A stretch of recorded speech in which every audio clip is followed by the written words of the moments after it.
Good morning. Billy, could you please tell me the names of all the forces and their directions that are acting currently on this book, which is on this incline? Flippin' physics. The force of gravity is, as always, straight down. The force of static friction, static because the book isn't moving, is parallel to and up the incline to prevent the book from sliding down the incline. And the force normal is perpendicular to the incline and is a push, so the force normal is up and normal to the incline.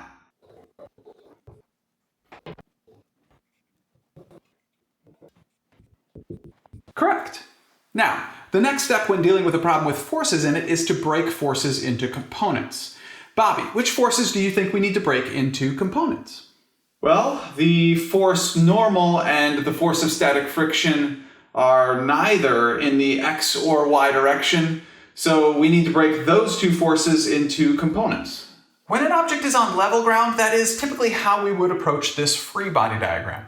However, on an incline, we usually don't use the x and y directions. We instead tilt our axes to match the incline angle, and rather than having x and y direction axes, we have axes which are parallel and perpendicular to the incline.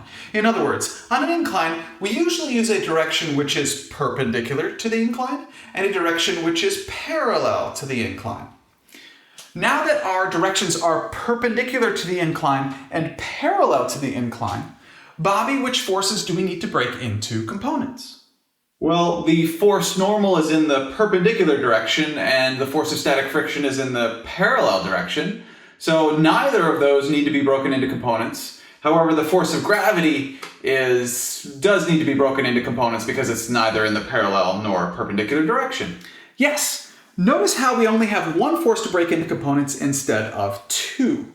And when the book moves, the motion of the book is typically parallel to the incline, which means the acceleration of the book in the perpendicular direction is 0, which makes summing the forces in the perpendicular and parallel directions much easier than summing the forces in the x and y directions.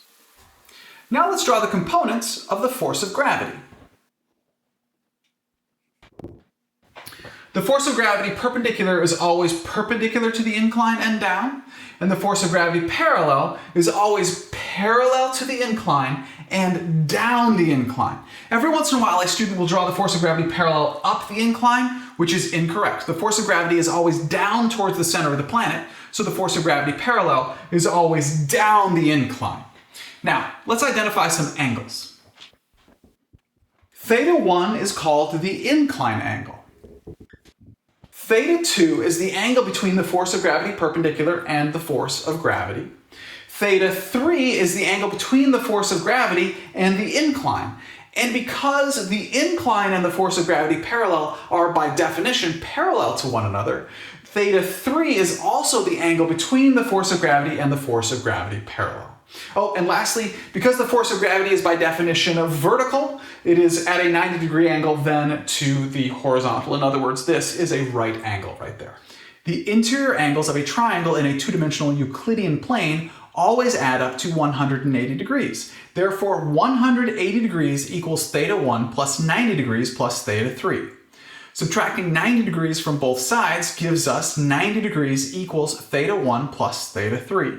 Subtracting theta 3 from both sides gives us theta 1 equals 90 degrees minus theta 3.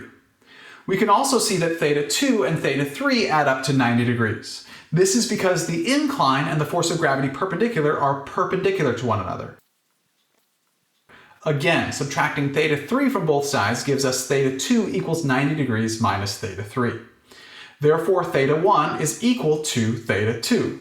They both equal 90 degrees minus theta 3. Therefore, theta 1 and theta 2 are equal to one another. This means the angle we are going to use to resolve the force of gravity into its parallel and perpendicular components is the same as the incline angle.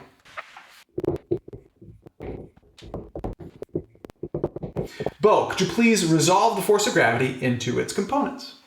Okay, sine theta equals opposite over hypotenuse, and opposite theta is the force of gravity parallel. On the hypotenuse is the force of gravity. And now, please solve for the force of gravity parallel.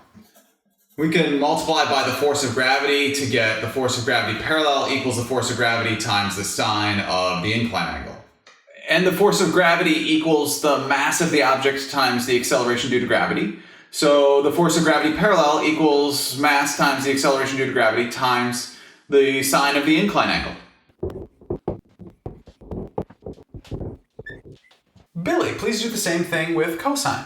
Cosine theta equals adjacent over hypotenuse, which then equals the force of gravity perpendicular divided by the force of gravity. Multiply by the force of gravity to get the force of gravity perpendicular equals the force of gravity times the cosine of theta. Substituting in for the force of gravity, we get the force of gravity perpendicular equals mass times acceleration due to gravity times the cosine of the incline angle. We now have equations for the force of gravity parallel and the force of gravity perpendicular in terms of the incline angle. Oh, and we should probably redraw our free body diagram. Bo, could you please do that? The force normal and force of static friction have not changed. However, now, rather than having the force of gravity straight down, we have its components. We have the force of gravity parallel, which is parallel to and down the incline, and the force of gravity perpendicular, which is perpendicular to the incline and down.